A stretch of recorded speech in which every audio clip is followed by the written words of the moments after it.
Sim. Tipo, faz parte da matéria da tua prova. Ok, Aham. tá. Essa questão eu acho que foi de 23, eu acho.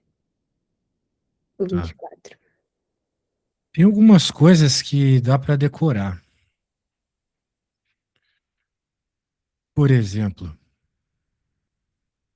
ahn, quando a gente tem um oscilador harmônico amortecido, que é o caso aí, uma coisa que é importante, muito importante decorar é a amplitude, porque existe uma amplitude estacionária, vamos dizer assim, Uhum. que depende da frequência angular.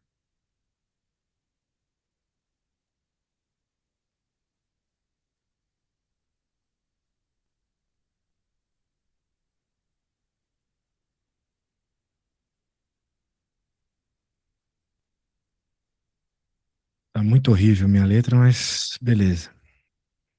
É, note que esse gama que eu coloquei aqui, Aham. ele tem a ver então com amortecimento, né?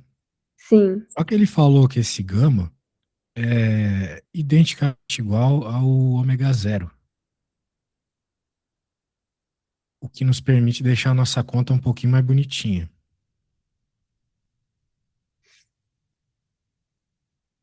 Eu já estou indo direto para isso, porque o problema fala de amplitude num caso desse, então eu já vou fazer o que eu tenho que fazer, né? Beleza? Do lado do W0 é o quê? É Outro um W. M? Um outro W? Ah, tá. É a frequência no instante que tu quer medir a amplitude, Uhum. frequência angular, ok? E essa letra em cima? É um Φ? Um F. Ah, tá. Muito bem. Ahn, Tendo em vista isso, ele pede para nós aqui a razão entre A e a linha. A gente quer comparar o A, que é um cara que, como a gente pode perceber, vai depender do ômega, por um outro, do ômega zero, né? Por um, que vai ser ômega zero sobre 2. Em outras palavras, a única conta que tu vai ter que fazer aqui, agora, é no lugar do ômega, o A, que ele chama de A, você vai substituir o ômega zero, Uhum. e no, o que ele chama de A', você vai substituir por ômega zero sobre 2. Isso. Aí depois faz essa divisão. Aí depois faz essa divisão. Como você pode ver, agora virou só uma matematiquinha básica, certo? É. É. É que olhando para esse enunciado, eu fico tipo, gente, como que essa resposta vai dar 13 sobre 16?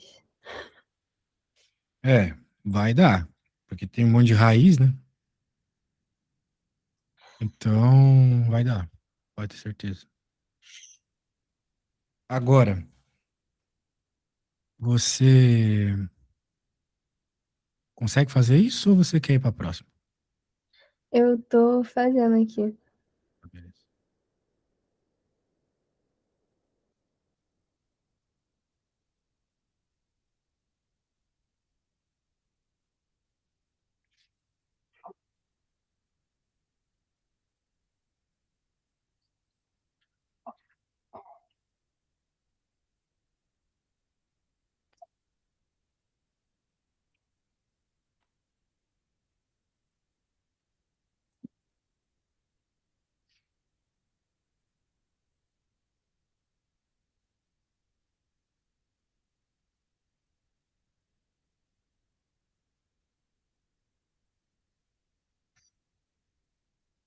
Meus zeros. Aqui.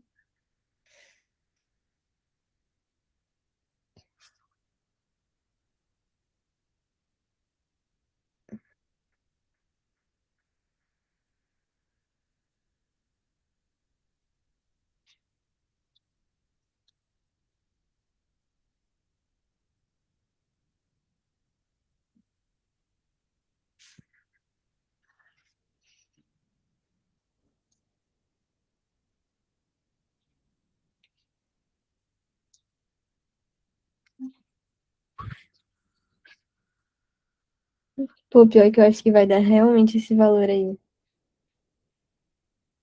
Oh, que bom. Tá, então. F.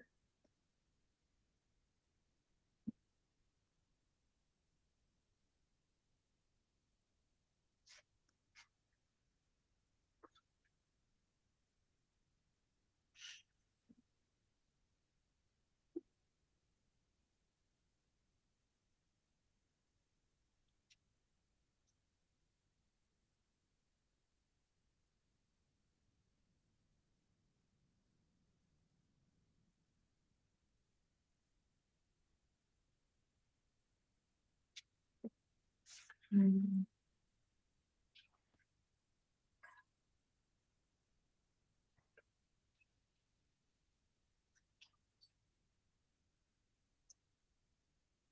Que apareceu um 16 aqui, mas esse 13. Não, mas apareceu 16 embaixo. Então, tipo, eu ia chutar 3 mesmo. Embolei aqui na conta. Bem, o importante é que você entendeu que quando você tem uma oscilação forçada, Saúde. que você pode sempre fazer analogia com a situação que eu já falei para você do balanço, né? Faz muito sentido que a amplitude dependa da frequência. Nós até conversamos sobre isso na aula da manhã, lembra? Tinha Uhum, aquele problema lá que quanto mais próximo da frequência era, da frequência original era, né? Mais alta era a amplitude. isso. Beleza? Então, é isso. Ah, então, podemos continuar. Sim.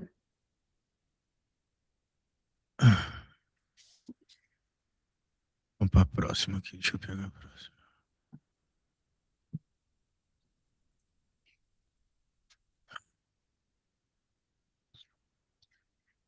Uma onda harmônica. Deve estar falando de som aqui.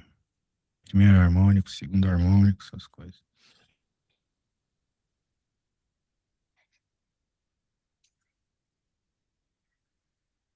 Onda harmônica viajando em uma corda é refletida em uma das suas extremidades. Sabendo que a onda refletida mantém a amplitude e a frequência da onda incidente, a cenário alternativa é incorreta. Muito bem. A onda refletida transporta a mesma potência média que a onda incidente, porém ela transporta energia no sentido oposto. Mesma potência média. Essa aí foi minha dúvida. Principalmente na letra E. Eu não consegui dizer se é certo ou errado. Eu fiquei toda confusa nessa letra. Tá? Bem, a primeira coisa que a gente tem que entender é o que está rolando, né? A gente está falando de reflexão. E essa reflexão vai acontecer numa extremidade fixa. A extremidade se chama extremidade porque ali ela não vai se mexer. Ou seja, ele está preso, não tem altura nunca. Então o Y ali, a altura da onda, não existe. É zero. Beleza? Uhum. Beleza. Tá bom. Então a onda incidente e a onda refletida, ambas precisam se cancelar na extremidade. A gente até já falou sobre isso na outra aula. Vai ter aquela oposição de fase, lembra? Aham. Isso. Ou seja, no início, bem, não exatamente no início e no final, mas em todo o momento, né, o Y da incidente somado com o Y da refletida tem que dar zero. Sim, sim. Que significa que um é o inverso do outro sempre. Então a gente chama isso de interferência destrutiva, né? Aham. Muito bem, então vamos ver. A onda refletida transporta a mesma potência média que a onda incidente, porém ela transporta energia no sentido oposto. Ah, bem, de fato, a amplitude e a frequência são iguais, né? Então a potência dela é a mesma também. Que potência é uma coisa que independe de sentido. Que nem a potência de você, ou com que você está perdendo energia ou ganhando energia. Potência é potência. Tanto é que, por exemplo, na equação lá do eletromagnetismo é RI quadrado. Normalmente tem um quadrado nessas equações de potência para indicar isso. Só que a onda refletida, ela vai carregar energia no sentido oposto. Enquanto um está indo para um lado, o outro está indo para o outro lado, né? A outra. Ah, aham. Ah, tá, tá. Entendi. É, já vimos, falamos sobre isso agora há pouco, né? Muito bem. Então, vamos para B. Essa é a primeira é verdadeira, correta. B. A onda refletida interferirá com a onda incidente, gerando uma onda estacionária. É, uma a soma de uma onda incidente com a refletida vai fazer a onda virar estacionária, vai fazer ela ficar paradinha, né? Porque Sim. é uma superposição de uma coisa só. É uma coisa que dá zero ainda por sinal, como a gente conversou agora há pouco. Uhum. Então, sim, se a extremidade da corda em questão for fixa, a interferência entre ondas incidente e refletida será destrutiva nessa extremidade. Também tá certa essa, né? Sim, é zero na extremidade. Tem que ser. Como eu falei no começo dessa explicação. D. As duas ondas encontram-se em fase na extremidade da corda em questão se ela for fixa. Não, né? Essa afirmação é exatamente o contrário da afirmação C, concorda comigo? Uhum. Uhum. Elas têm que estar em oposição de fase.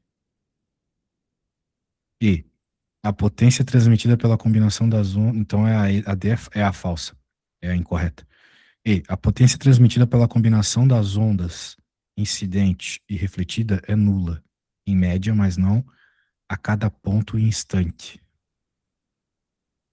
De fato, a potência na onda estacionária, potência média é nula, porque a gente fala que não existe um transporte líquido de energia na corda. Vamos dizer assim, não tem um pulsinho que vai de um canto para o outro, como, por exemplo, quando a gente bate corda na academia, né? Só que instantaneamente pode ter pode ter fluxo local de energia, né? Se eu fosse falar de uma potência em função do tempo. Uhum. É porque se você pensar assim, quando você está tocando violão, o padrão estacionário não surge instantaneamente, certo?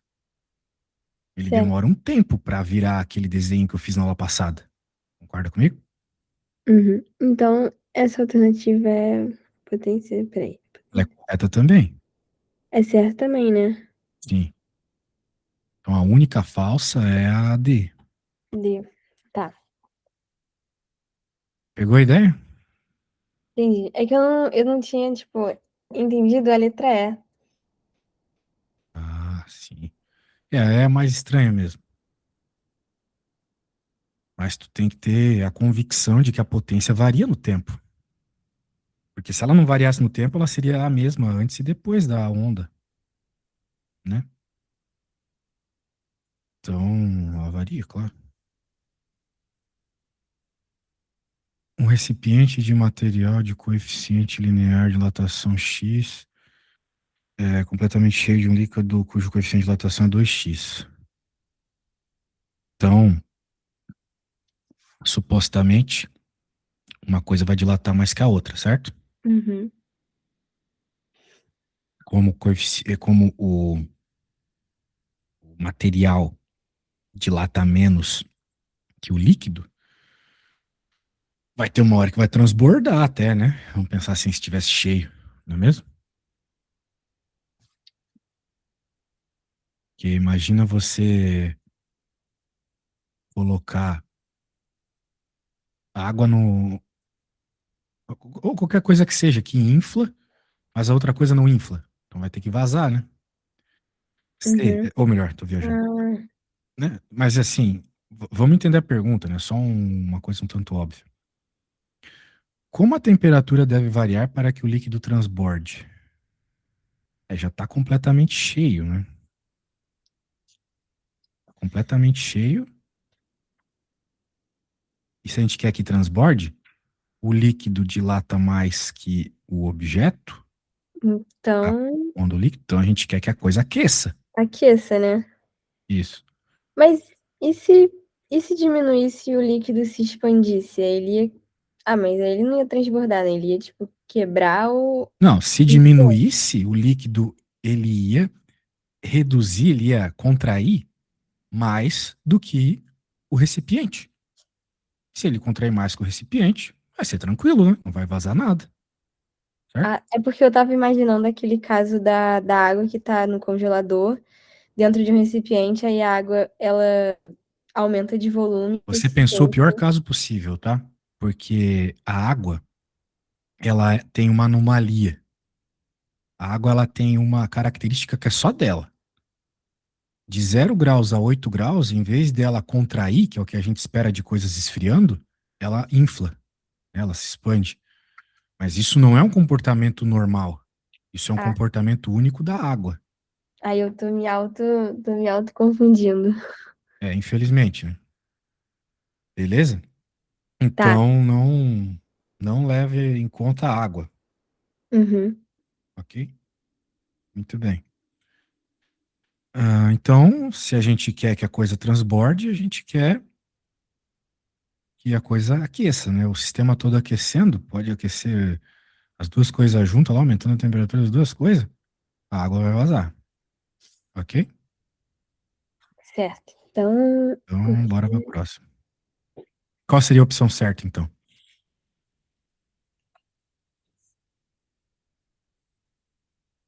Ah, é, né?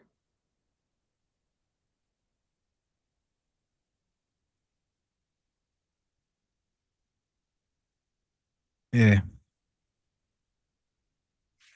só que tem um detalhe também, né? Calma aí. Ah, mas é isso mesmo. Não, acho que é ela mesmo, né? É? Acho que a temperatura deve aumentar, porque a dilatação linear do recipiente é menor do que o do líquido. É, exatamente. Beleza? Uhum. Então é isso aí. Vamos para a próxima. Faz sentido que seja, né? Uhum. É, eu entendi. Eu vou parar de pensar na água, então, porque ela Não tá me pense na confundindo. água. A água confunde. Nossa, essa questão aí é tipo Todas assim, elas, tu fala isso, chega na hora, eu ajudo, e tu, ai, que fácil que era. é, eu olhei pra ela e falei, ah, o processo é reversível. Só que eu olhei no gabarito, tava marcado como outra resposta. Eu fiquei tipo, ué, como assim? Um determinado sistema tem variação de entropia negativa. Ahn, bem,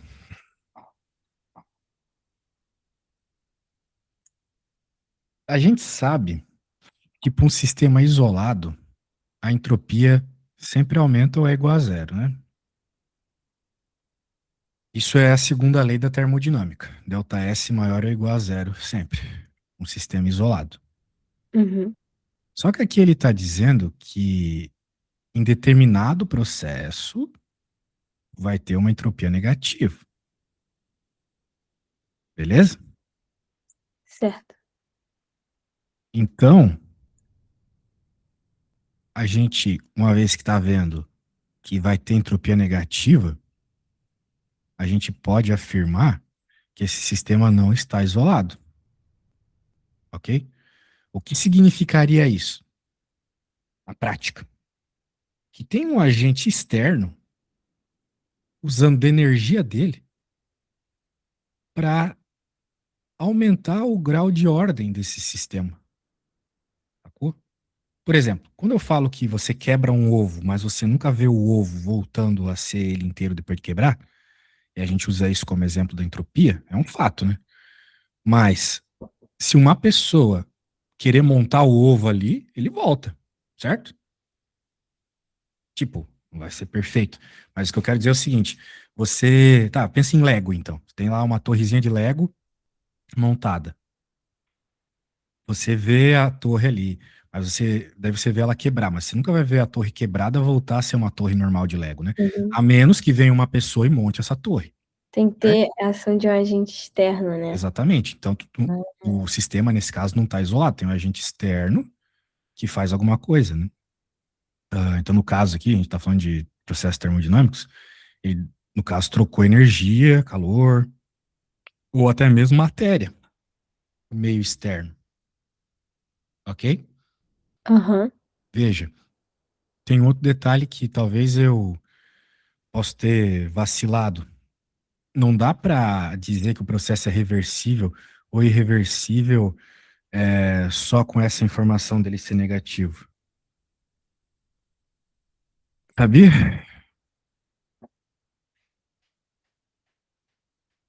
Não dá. Então, o que dá para afirmar é que a gente, para sistema, né, existe isso. Só que tem esse detalhe, né?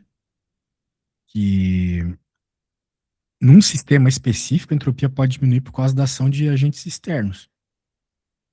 Beleza? Uhum. Note, se você tem que a entropia total, né, vamos dizer assim, a entropia do universo que você está avaliando aí, é igual a entropia do sistema mais a entropia do meio, é o de universo, tá? A Aí é. gente pode ter uma situação assim, onde a entropia do universo é zero. Isso aqui é um processo reversível. A entropia deu zero. A entropia total aqui deu zero. Mas isso não significa que esse cara aqui é zero. Porque esse cara pode ter o valor 10, por exemplo. Só que devido ao meio, né, -10. menos 10. Seria o agente externo ali. Ou o contrário, né? Você pode ter energia aqui negativa, mais o agente externo colocar 10 aqui de entropia, sacou? Uhum. Isso. Então, a entropia é uma soma de entropias, né? Quando você está avaliando, por exemplo, a entropia de um cubo de gelo e um copo de água, você tem que ver qual é a entropia do cubo de gelo e a entropia da água no copo, né? Certo? Uhum. São coisas, são elementos diferentes que vão ter variação de entropia diferente, né? Até porque a entropia, ela depende do calor, e o calor depende de características do material. Variação de calor, né? Lembra Aham. disso? Eu lembro. Pois é. Tá, Então, então existe aqui essa situação, tá bom? ele tá falando que a variação de entropia é negativa, mas aí seria a variação de entropia do universo é negativa. A questão é que o que a gente pode afirmar? A variação da entropia do universo é zero? A gente não pode afirmar isso, porque a gente não consegue, apesar do sistema ser negativo, a gente não sabe se o meio vai colocar uma quantidade exata de entropia para que dê zero. Então não dá para afirmar isso, né? Uhum. Então, não dá para afirmar. Pode ser que o meio coloque mais entropia ainda e tu fique com uma entropia positiva. Né? A lei da termodinâmica, a segunda lei da termodinâmica, como eu falei aqui, é que a entropia do universo é sempre maior ou igual a zero. Então, se o Sim. meio colocasse a exata mesma entropia negativa, ele cita no enunciado, beleza. Aí daria para dizer a resposta A, mas ele não afirmou em nenhum momento isso. Né? O meio pode zoar mais ainda. Certo? Certo. Muito bem. O sistema está em contato com outro sistema. A variação de entropia do universo deve ser necessariamente positiva. Não dá para afirmar isso, né? Porque pode acontecer esse caso de ser exata a mesma entropia e tu ter um processo reversível com a entropia do universo igual a zero, ok? Uhum. Não dá para afirmar. Em nenhum momento ele falou sobre se é reversível ou irreversível. Pode ser que seja reversível. Se o sistema não está isolado, isso você pode ter certeza. Porque para a entropia ser negativa, tem que ter um agente externo diminuindo o grau de desordem, ok? Uhum. Isso aqui é verdadeiro. Nossa, a resposta está toda escondida na questão. Sim, entropia tem disso. O fato de ele dizer sistema engana, né? Porque a gente está acostumado a só ir lá e fazer a conta com a entropia. Calcula a entropia, mas Sim. não entende a natureza dela. né? Então, complicado isso.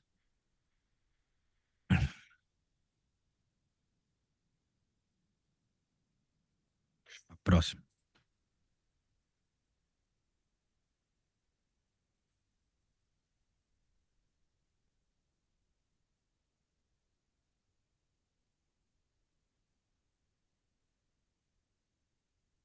O refrigerador trabalha entre as temperaturas 400 e 350, tem um quarto do coeficiente de rendimento máximo para essas dadas temperaturas. Se a taxa com que ele recebe trabalho de 60 watts, potência, energia por tempo, né?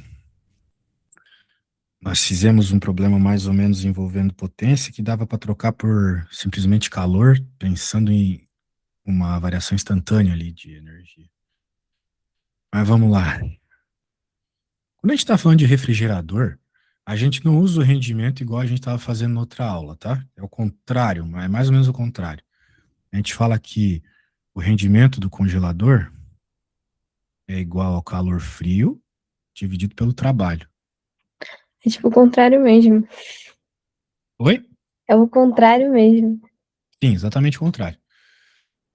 Na verdade, não é exatamente o contrário, porque a gente não usa o calor frio, né? A gente É usa o o calor calor quente. quente. Mas assim, é quase o contrário. É quase o contrário. Exatamente. Ah, bem, será que só com isso tu resolve? A gente pode lembrar também, já que tá falando de bem, não é Carnot, né? Mas se a gente fosse falar de Carnot, fala o que que é ideal. Tem um quarto coeficiente de rendimento máximo. É o rendimento máximo viria do Carnot, né? E lá da teoria do Carnot, a gente sabe que o máximo, que ele fala, ó, isso aqui é bem parecido com uma questão que a gente fez na nossa primeira aula, né? Sim, sim. Então, por Carnot, a gente sabe isso aqui. Também tem a ver com o contrário do que a gente estava acostumado. Temperatura fria. Então, veja, tu já tem os valores de temperatura específicos para achar esse rendimento máximo. Depois tu pega a porcentagem que ele está dizendo e resolve, ok? Ah, tá. Deixa eu só anotar essas fórmulas. Pode anotar. Isso aqui é para refrigeradores.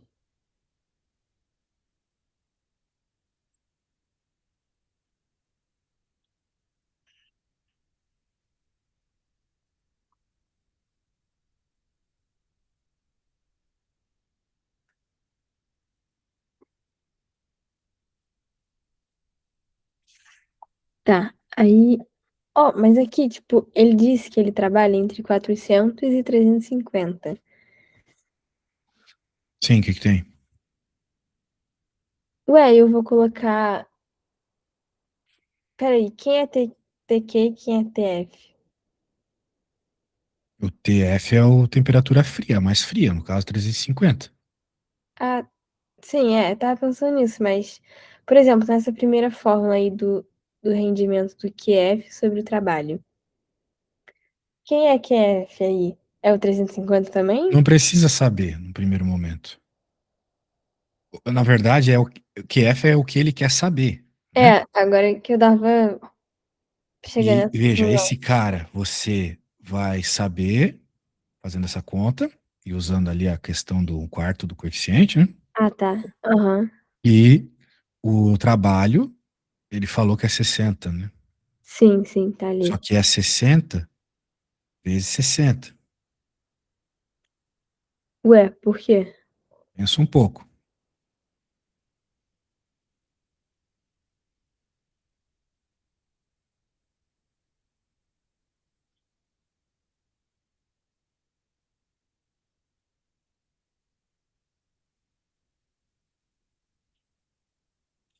Tem a ver com a potência de multiplicar pelo tempo? Sim, exatamente.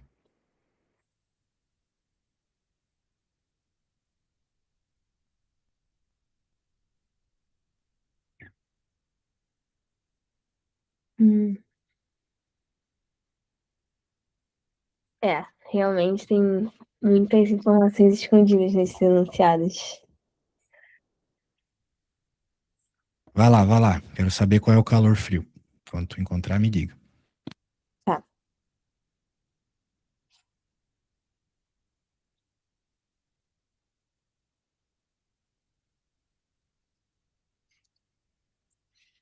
T.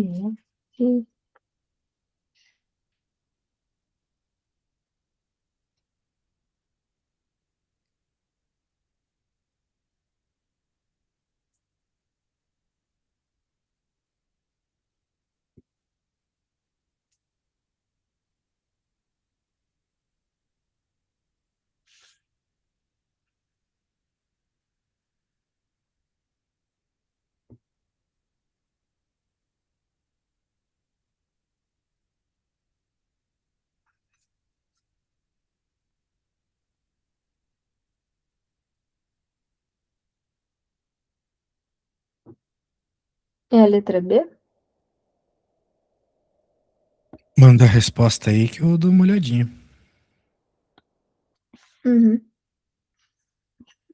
A minha resposta tá tão confusa, mas eu espero que você entenda. Eu fui fazendo no restinho de página.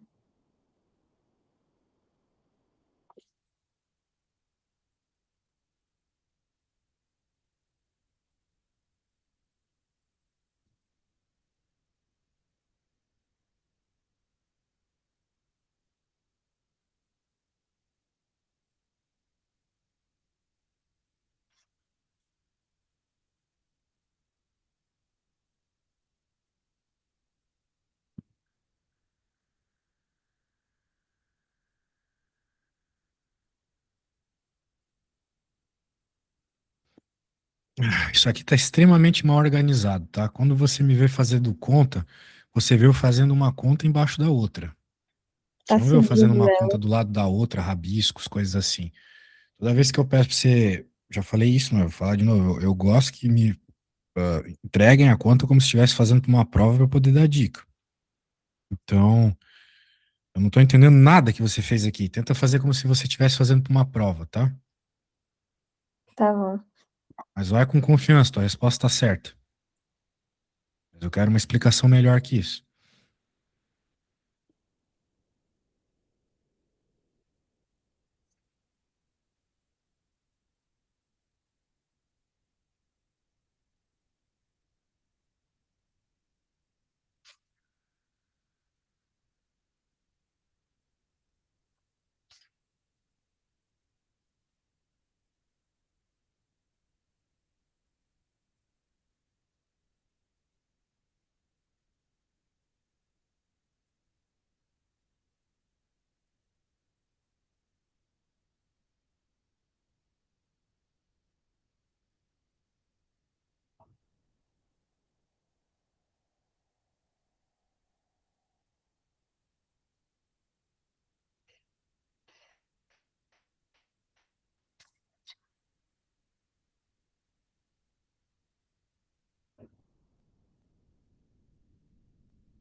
Prontinho. Ah, agora melhorou. Para ficar ainda melhor, você poderia escrever alguma coisinha, né? Mas tudo bem. Ahn,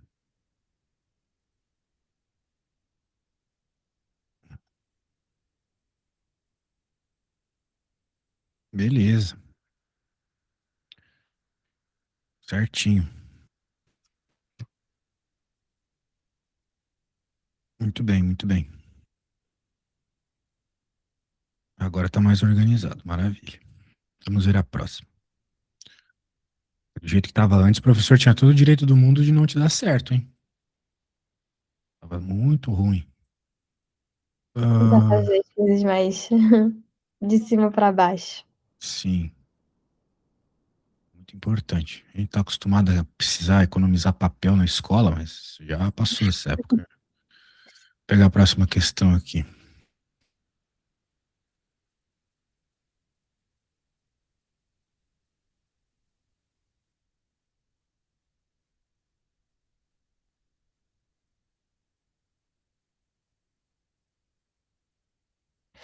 Essa aí eu fiquei com muita dúvida, porque assim, é, eu olhei pra ela e fiquei com um pouco de medo. Aí eu li a primeira questão. Aí tudo bem, calcule a frequência angular do sistema após a colisão. Aí eu pensei duas coisas. M1V1 mais M2V2 igual a M1 mais M2VF. Só que aí, tipo assim, frequência angular do sistema do pêndulo é a raiz de G sobre L, né? Aí, onde que eu vou colocar essa massa? Hum. Bem, pra começar, eu não imaginei que ia cair colisão nessa tua prova, cara. Mais uma matéria inteira aí que a gente não viu, né? É, assim, na verdade, essa matéria não faz parte de Física 2, mas de vez em quando eles dão a louca e tacam na prova. Tá, a gente vai usar massa, não é num primeiro momento. Calcule a frequência angular do sistema. Você, você calculou a frequência angular do sistema? Ou você já sabe que ela é simplesmente raiz quadrada de G sobre L? Ah, isso aí eu já sei. Vem daquela formulazinha, né? É, desse teta, duas bolinhas, Sim, né? resolver aquela equação diferencial lá e chega nisso. Isso. Ah, tá bom. Então isso eu vou deixar para outro momento. 2. Obtenha as condições iniciais do sistema em t igual a zero. Obtenha as condições iniciais. Ele falou que no t, aqui durante o texto, né? Ele falou que no t igual a zero ocorre a colisão na posição de equilíbrio. Ou seja, a posição onde o M2 está parado ali, né? Uhum. Então a gente pode já saber uma coisa. No instante da colisão, o θ zero é igual a zero, beleza? Isso é uma condição inicial. A posição do ângulo, né? Nós estamos buscando aqui condições iniciais do ângulo, né? Que é a nossa variável aqui. A gente sabe que o ângulo é zero no instante da colisão, concorda comigo? Sim. Isso. Agora a gente precisa achar a velocidade. Velocidade angular, no caso, né? Que seria esse cara aqui. Em zero, porque ele quer saber as condições iniciais. Ok? Uhum. Então, o que que acontece? A gente pode usar de conservação de energia, porque a gente sabe que teve uma mudança de energia potencial para energia cinética, certo? Nossa, é verdade.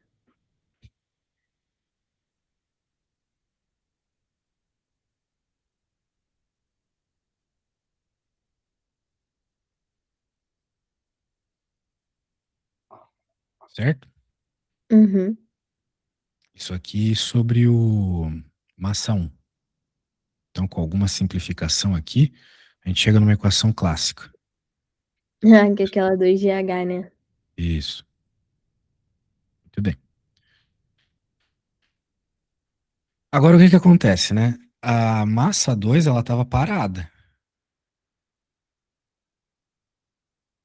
Claro que ela vai começar a se mover ali depois, né? Só que tem que tomar um cuidado, porque durante a colisão a gente tem que conservar a quantidade de movimento horizontal, vamos dizer assim.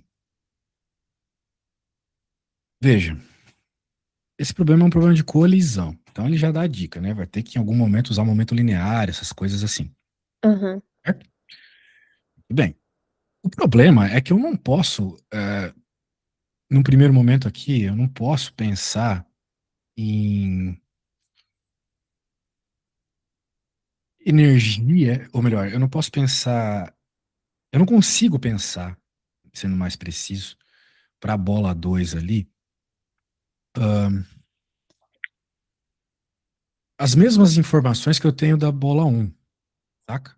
Então, primeiro, sou obrigado a usar momento aqui, beleza? Sou obrigado.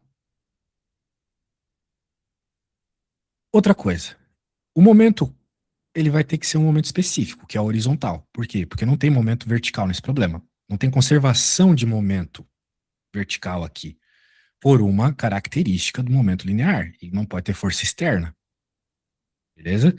E na vertical tem força externa, tem a força da gravidade. Por sinal, é a força que está fazendo a bolinha ali cair. Uhum. A bolinha M1 cair. Então, pensando só na tangencial, eu posso dizer o seguinte: o momento antes da colisão era esse, a velocidade horizontal ali da bolinha. E depois, como é uma colisão. Colisão inelástica, né? Isso. Eu vou dizer isso aqui, ok? Uhum. Essa vai ser o V0, a velocidade ali depois da batida. Eu consigo até isolar V0, porque eu tenho V1, né? Acabei de encontrar no problema anterior.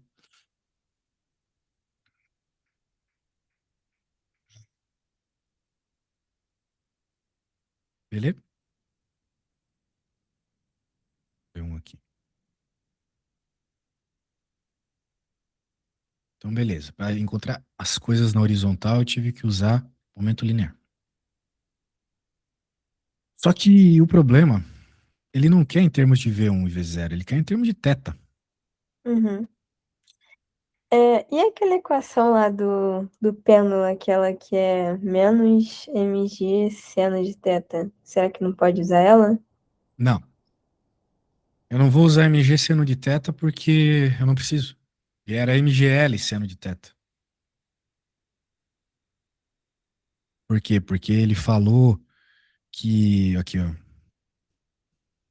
vale aproximação de pequenos ângulos, o que significa que eu Seno posso de θ. considerar que aqui não tem.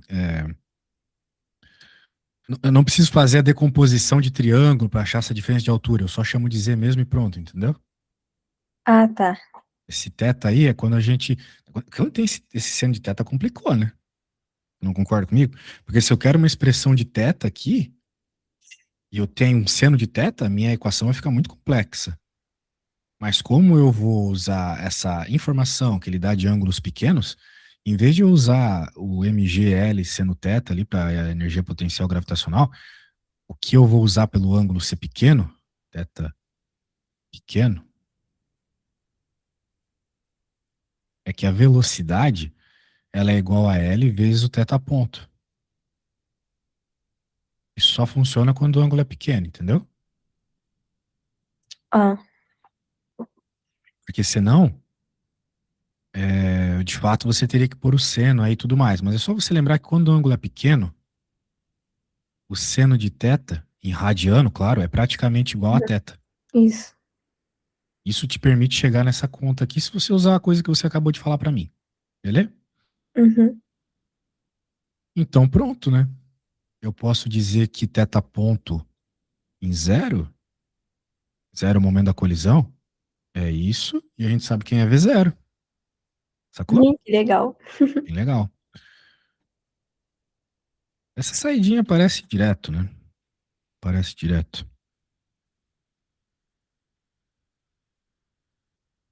E tu nunca vai trabalhar, pelo menos em física geral 2, uma situação onde o ângulo não é pequeno, porque tu teria que resolver uma equação diferencial muito complicada, saca? Uhum. Uma equação diferencial onde o seno de θ aparece, daí não ficaria só aquela que tu me falou agora há pouco, que era θ dois pontos menos ômega θ igual a zero.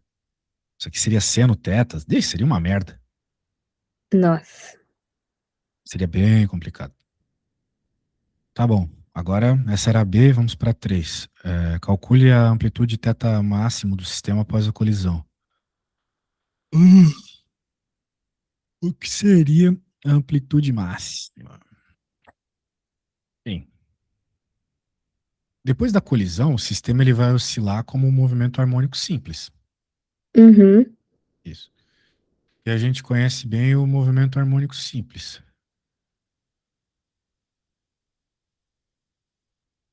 Muito bem.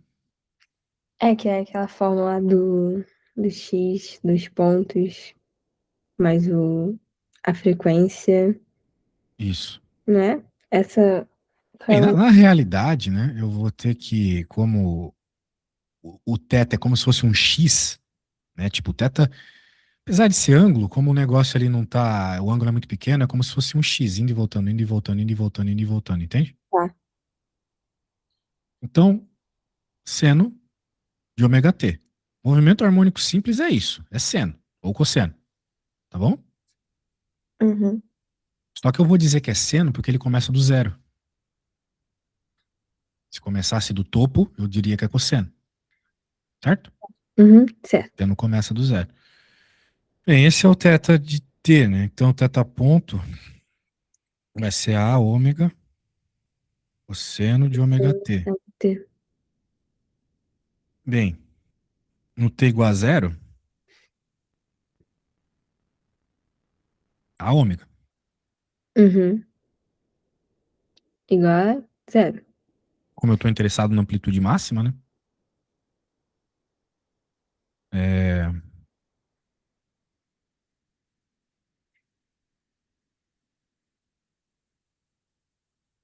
beleza? É essa a resposta? Não. Tá faltando. Pera, mas aí você tem que substituir ali em cima, né? Exato, porque eu tenho θ ponto, posso substituir essa coisa aqui, certo? Uhum. Não só isso, o ômega eu também posso substituir. Eu sei que ele tem a ver com raiz de G sobre L, né? Sim, sim. É que eu não sei se vai dar pra cortar alguma coisa, né? Acho que vai dar.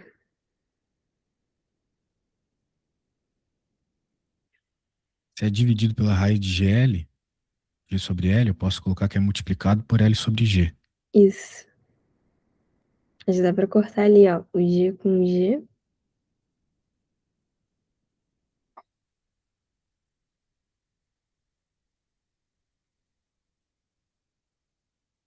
Essa é a.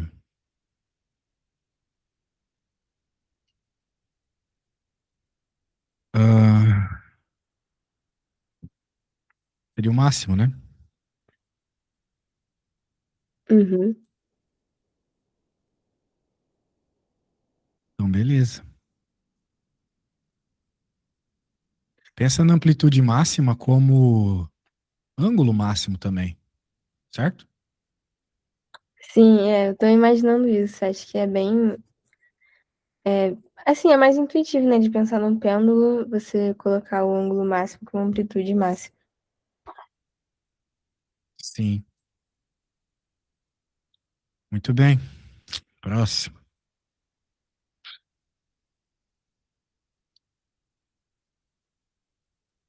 O professor gosta dessas ondas na corda, hein? Tá louco? Vai dar pra fazer isso aqui. Deixa eu pôr em outra folha.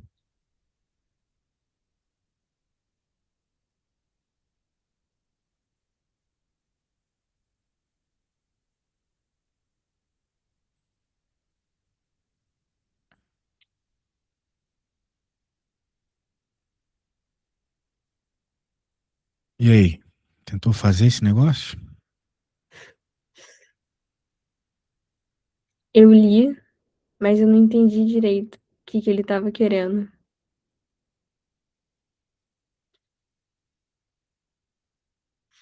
Qual é o perfil do pulso refletido?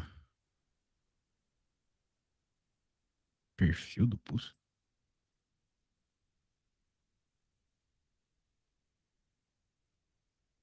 Assim, perfil do pulso?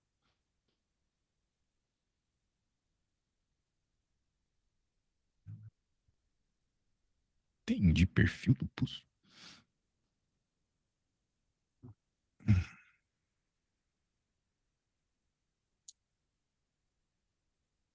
Ah, tá, tem um detalhe, né? A extremidade não é fixa, certo? É, não. Ela é um anel. Ou seja, não inverte o sinal. Uh-uh. Só inverte o sinal quando é fixo. Então ele volta pra cima mesmo, vamos dizer assim, né? Sim, sim. Então, se a extremidade está em menos D, que de acordo com o enunciado é igual a Menos 2. menos 2, né? Então o D é igual a 2, certo? Mas que D? Ah, tá. Mas aqui não tá marcado no gráfico D. É, não tá, mas se tivesse um D, seria no 2, Sim, pra ficar simétrico, né? para ficar simétrico. A simetria vai ser importante. Daí o negócio é o seguinte: na aula passada eu falei para você, naquele problema lá de superposição, que o sentido da onda era o sinal do cara que estava na frente do T, né?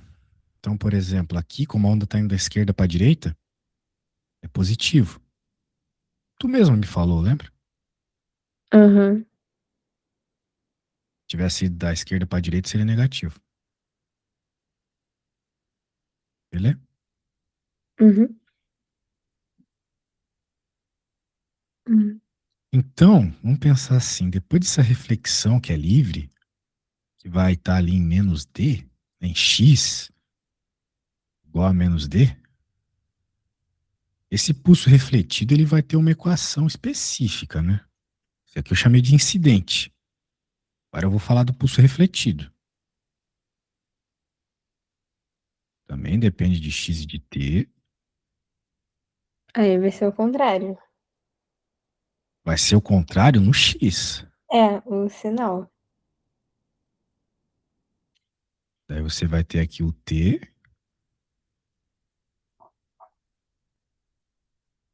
só que você vai ter uma fase, né? Vamos dizer assim.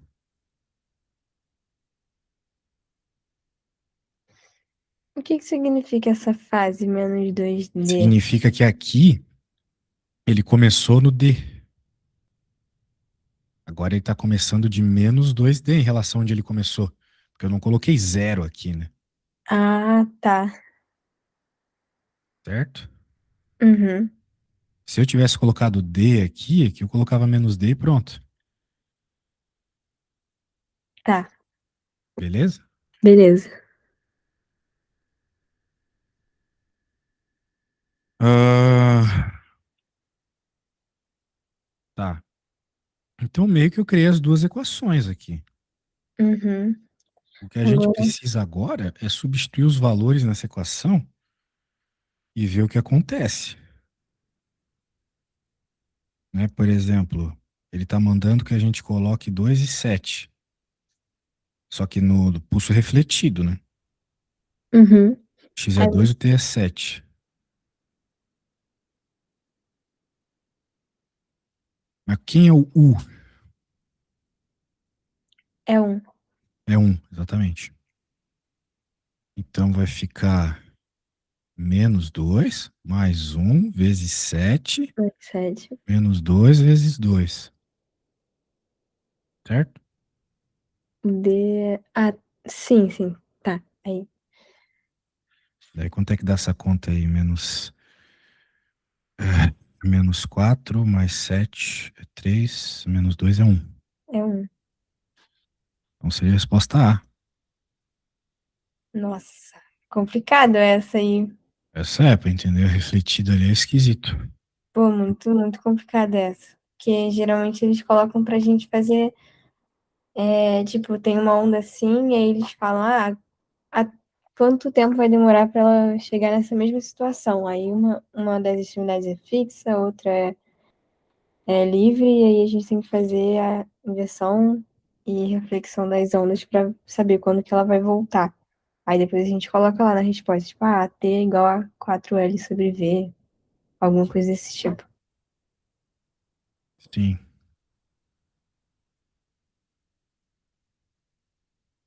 Bem, tá feito aí, né? Uhum. Essa era a última questão? Acho que era,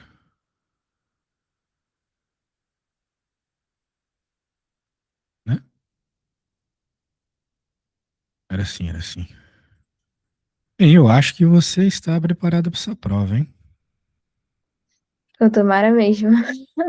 Só Mas, achei meio estranho que tinha ali hum, aquela questãozinha de momento linear, que foi visto pouco. mas vai que também não cai, né? O muito É. linear também não tem assim tanto segredo. É que nem conservação de energia, tu só tem que saber onde usar, né? Uhum. Então é isso. Bem, eu te mandei um linkzinho lá para você me avaliar. É muito importante, tá, que você me avalie. Tá, tá bom. Se puder me avaliar pela conta lá, que eu acho que foi sua mãe, seu pai, sei lá, que fez lá no Uhum. Superprof, ou tu. Uhum. Aí tem dois links lá para avaliar, tem um que eu já mandei na mensagem e outro dentro do aplicativo. Se tu puder avaliar por dentro do aplicativo, é melhor ainda, tá? Tá bom. Então tá bom, muito Obrigada, obrigado, boa professor. sorte na prova. Obrigada. Quando você souber a sua nota, me conta, tá? Tá bom. Obrigada. Eu que agradeço. Tchau, tchau.